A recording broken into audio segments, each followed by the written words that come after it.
Miko, man, I've been listening to your stuff. Really cool. Interested to know how you got from starting music and where and getting to where you are now. So Yeah, how'd you get into music? bro, my friends taught me how to play like the guitar and shit. Like both my parents are musicians, and Mm, they tried to put me into guitar lessons and shit, but I your hated parents it. did. Yeah. Yeah, but, well, they tried. I went like once or twice, and I cried. Like I just hated it. Yeah, yeah. Yeah. Honestly, I cried. I hated it. Uh-huh. So I was maybe about 7 or 8 years old. And like eventually when I hit like 13, 14, 15 years old, I had like homies who played the guitar, who taught me the basics. And, like I never stopped ever since. Like I literally got hooked right away. And I just kept playing music. And I had this homie, Will, with I had a band with him. And, like my English sucked at that time because like I come from like a French background and shit. Right. So Right. we were just literally like stealing Mac Miller lyrics over some fucking jazz chords. And honestly, I was like, we played like a few shows live, and I was honestly just making words on the spot and shit. Hmm. But that was looking back, that was one of the like coolest thing ever because we were just free.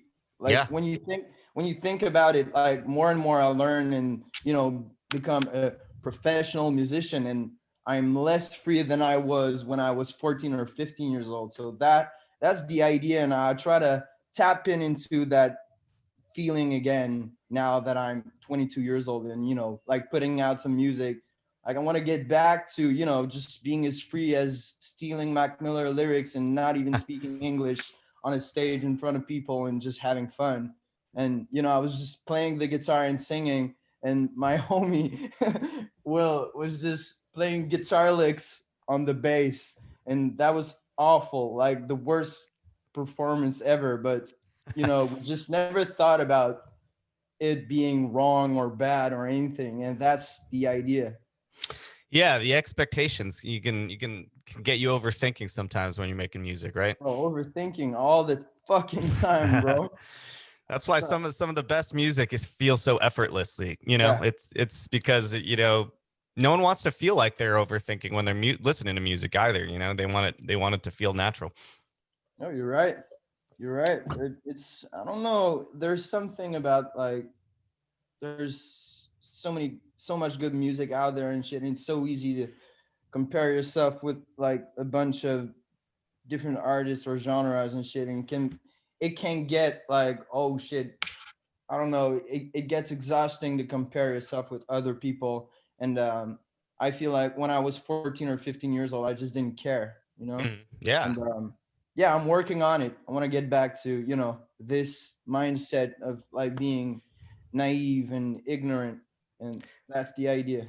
Right. And it kind of goes back to what you were saying about it's kind of work versus pleasure. When your parents made you play guitar, you were like, I don't want to do this. But Yeah, when you were doing it with your friends for fun, then all of a sudden you were hooked. yeah. So you were about, you said 5, 7 when your parents tried to get you to play guitar? I don't know exactly. I might have been a bit older, like maybe 10 years old or some shit. Yeah, maybe like around fifth grade or whatever. Yeah. So they tried it. They buy you a guitar or something, and then they get you a I wanted teacher. it. I Yeah. wanted it. Like I asked for it. I wanted a guitar, and like once I had like one lesson, I just cried because like my finger hurt, and Mm, like the right. teacher was, like teaching me some weird ass stuff that Right. I didn't even care about. And like the fun thing when my homie taught me how to play, he straight up showed me like a jazz chord that you can play all over the guitar neck, and it's super easy and fun, and it Yeah. sounds good. And he showed me a song, like a bunch of songs I could play with. It's Yeah. just like that's what school should be like. Like instead of going like, oh, first of all, we need to learn the numbers and blah blah blah. And, like just show me how to do the fucking equation. And Right. like anyway, so that's like what my homie did, and I got hooked, and like eventually I was lucky enough to have a bunch of friends who played music as well, and we like honestly all I know today I learned from my homies and YouTube. Right, right. I mean, That's it. it's totally relatable. Because he showed you something that made it fun to play. You know, Yeah, bro, uh, that's it. he Instead of showed you something that made you want to keep playing. the, the guitar teacher, like, taught me how to play note, each note. Like, bro, who fucking cares about like note, like anyway, like, Yeah. bro. No, I felt the same way. I remember learning a friend of mine showing me a power chord in high school, and it Yeah, just baby. changing my game. And I'm like, Yeah, I can baby. play any punk song I want now. You know? Bro, and that's what's great about YouTube, because like a bunch of, like, people have that attitude when teaching stuff. And there's a bunch of bullshit out there as well, but like there are some great teachers out there who shows you, like, straight to the point. Oh, you want to play this fucking song, just do this and this. Oh, and this is like the easiest way to play it and have fun, and like in 5 minutes you can play like your favorite song. And that was like groundbreaking to me. um can't So imagine like being born like 30 years ago and trying to play the guitar. It's totally different world. yeah, it's crazy how much free information and teaching we have now on YouTube. It's Bro, it's awesome. scary, but it's a good thing. I was just talking to my nephew the other day, yesterday. Um, I was because he has a guitar and he's got a piano, and How I old was is he? asking him. He's in seventh grade now, Wow. so he's pretty young still. But I was like, are you playing piano still? You playing the guitar? And he was like, not too much. And I was like, you should get on YouTube. You could learn any song you want now, and it's for Yeah. free. It's crazy. So how old were you when you started jamming with your friends? What age 14. was that? Yeah, Was it 14, 15. around And 14, 15? Okay. So yeah, you're in high school around that time. yeah, Did you guys kind of put a band together, or yeah, was yeah, it sucked. God, it sucked. but you were like jamming in a garage or something like that? Yeah, exactly. Like we're just jamming and having fun. And like as I said, I weren't really writing at that time. Just like we did matchups a lot, like just like get some chords and then put like 4 or 5 different songs, lyrics, and just put them together and just do something. So that was like the recipe we used to do. And That's in so that's a no writing at that time. yeah, that's a cool concept that you don't speak English very well, so you're just taking lyrics and from other Yeah. songs and And throwing I them on learned a top of the lot, stuff that like you're how a song is actually structured and like lyrics and like I don't know, but but I don't know. We were just like sort of like writing a song from stealing songs. Like that yeah. was like a cool concept for like live shows and shit. It's not like we like recorded it and put it out. It was just like having fun and like learning. When I'm looking back, we were just learning. Right. Yeah, So, when did your English start getting better? Because your English is great now. bro. Like not at school. Hmm. Course not. And I was born on the south shore of Montreal. So you go across the bridge Hmm. and out there no one speaks English. So I had no friend who spoke English, no family members. And eventually, bro, I moved to Montreal and started working as a barber in a barber shop. So I was Okay. cutting hair, and like some dudes, like they're still my friends today, like taught me how to cut hair. And out there in Montreal, I was working in like a hip neighborhood, and that was like 50% people spoke English and Hmm. and the other half spoke French. And then you have like 30 minutes cutting hair with someone and like, Yeah. having like small talk with someone in like a foreign language. Yeah. Like I weren't that bad in English, because like TV shows and music and shit, it's all in English here. Right. Right. Right. But like the speaking part is totally different.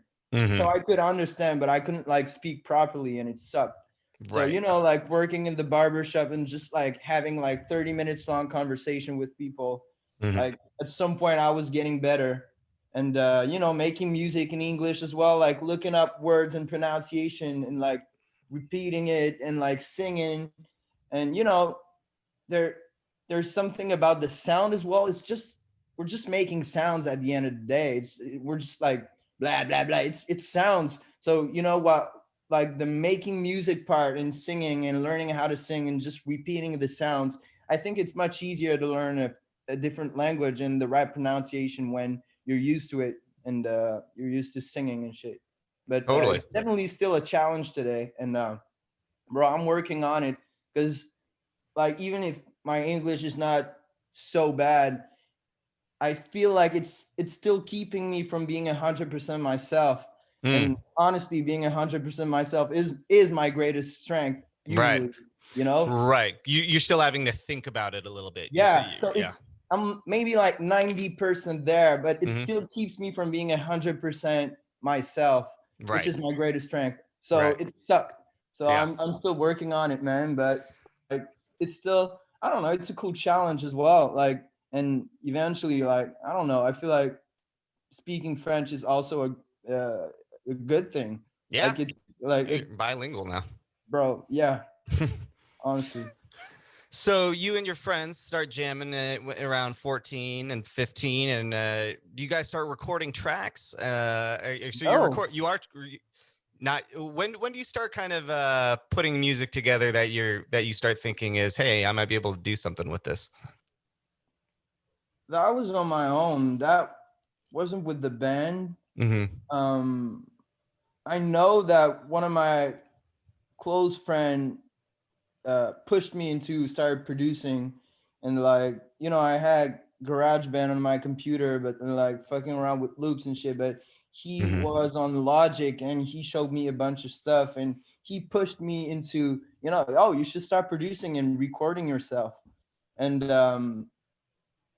I'm not sure I quite understood what was the process of recording music. So like once I started to I downloaded Logic, I think I had it with my computer and shit. And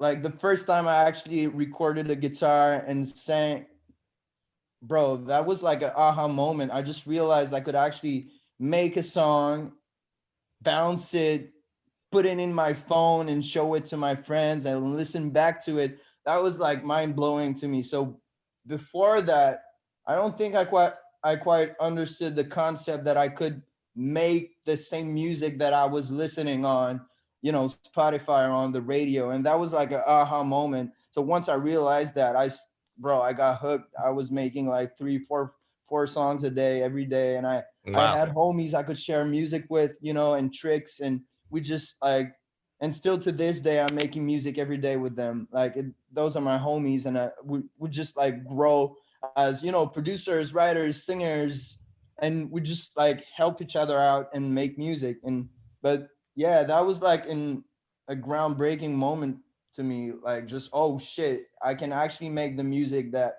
I hear everywhere. Yeah. And for some reason I didn't realize that before.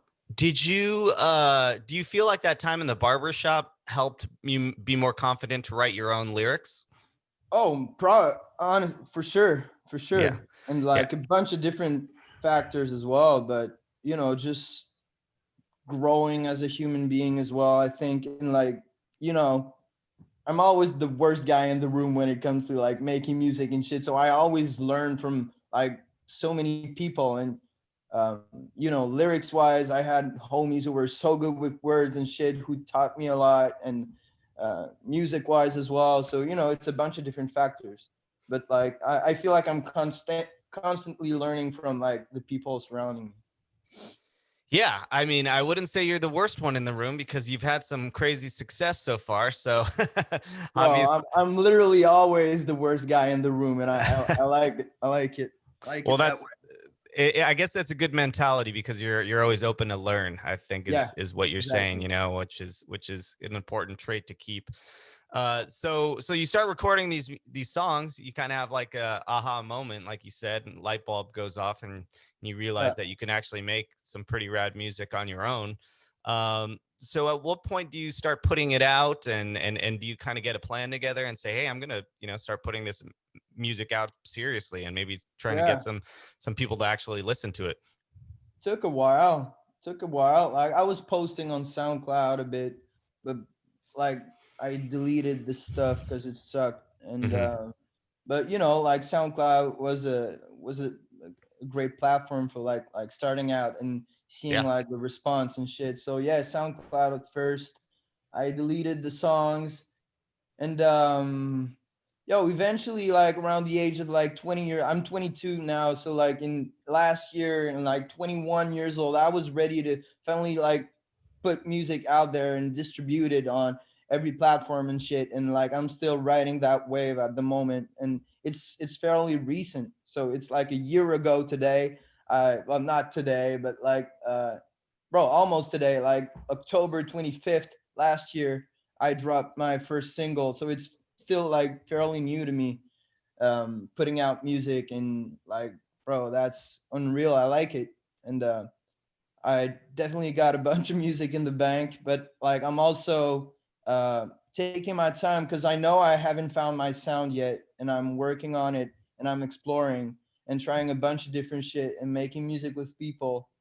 So I'm slowing it down a little, and like, 3, 4, 5 single in a year, and that's it for now. And we'll Mhm. see next year and the year after that. Yeah, so like you said, you dropped your first single, "Crushes," last year, Yeah, and a year ago. it's got 1 million streams on Yeah, Spotify. that's crazy. So that's you obviously you're doing something right. It looks like Spotify has added that song to a bunch of their editorial playlists, which is awesome. A bunch of playlists. I don't even know how it works, honestly. Well, that's awesome. So is that what happened? Was it kind of by chance? You went on Spotify one day and you were like, oh, I've been added to some playlists, and then did it just Yeah, you start seeing the it rack took a up the while as streams? well. Like it weren't like in the first weeks and or so. Like, it was first streaming in Montreal, where I'm from. So homies, and I don't know. Honestly, I don't know who was even streaming that song. And like eventually, like I don't know, a few months later, it got added to a few bigger playlists. And I had a couple small ones, but like eventually it got added into bigger playlists, and it just like is grow from there. And yeah, now there's over 1 million plays, and that's wild. Yeah, that's awesome, man. And Congrats. it's So still very small in proportion to what streaming is. Like that's something I like to remind myself all the time. Sometimes I just go on Spotify, and you have like the fans also like section, and uh-huh. I just click, click for like 30 minutes, and there are so many artists. That's wild. Like I can go for like an hour of just discovering new artists who all have over 1 million plays, and I'm like, bro, I'm nothing. And that's wild. There are so many artists, which is cool, man. Yeah, I mean, I Cool know what era. you mean, but at the same, I know exactly what you mean, and it's good to keep that mentality. But at Yeah, the yeah. same time, a million streams is a huge milestone. So props to you, and it should be celebrated. Thank And you. so you came out with Crushes, and then after that, you put out Credit Cards and Broken Hearts, and then most recently, I Wasn't Made to Fall in Love. Yeah, So that baby. that just came out this month, right? Yeah. And you want to tell us a little bit about those tracks?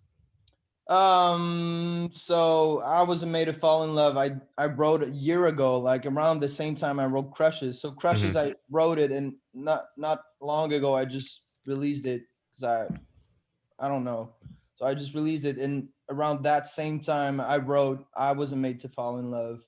So I just decided to put it out because I felt like it. But it's I did this one with my homie Matt, and was actually the first session we ever had together. So I just pulled up at his house and made music and made this in a day. Right. Sent it back. I tweaked a few lyrics and shit, and just like effortless. Like Matt is really good at not like um, overthinking stuff and shit. So it's super easy to make music with him. And yeah, that's it. It's just an easy, cool song. I'm just testing and like seeing the response with people and what works and what doesn't, and having fun. Like I'm free. I'm totally free right now. I'm 22 years old. I'm not signed to any label. I'm not like I can do whatever the fuck I want. So I'm just like having fun and seeing like the response. Totally. So Yeah. yeah, Now's the time to do it. It's yeah, so definitely. so what's the plan going forward in the next few months? Are you gonna continue to drop singles? Do you have a Yeah, maybe an EP exactly. planned? What are you thinking? No EP for now. Hmm. Singles. Okay. So early, January, February, early 2021, might have like 2 singles that coming out, and maybe one video clip as well. Nice. So yeah, so I wasn't made to fall in love. I did my first video clip as well, which I was really happy about. And video clips in like that early of a stage of a career are, I feel like it's always like awkward and like Right. it's weird, man. You don't want to overdo it Right. because you who cares about a video clip when bro, you're nothing. So Right. I don't know. So I was really happy about the result because it didn't feel like a big budget video clip. So the second one, I want to step that up a bit. So there might be a new video clip in like early next year with a new single as well. Nice. So, All right. yeah, no EP for now, no album for now, because as I said, I haven't found my sound yet. Like it's getting there, but I'm not 100% sure. I'm like, oh, I know exactly the direction. So I might just like keep posting singles and like having fun for now. Yeah. I mean, it looks like you're going in the right direction. So, Miko, thanks for sharing your story with us, man. It's been Pleasure. an exciting story so far.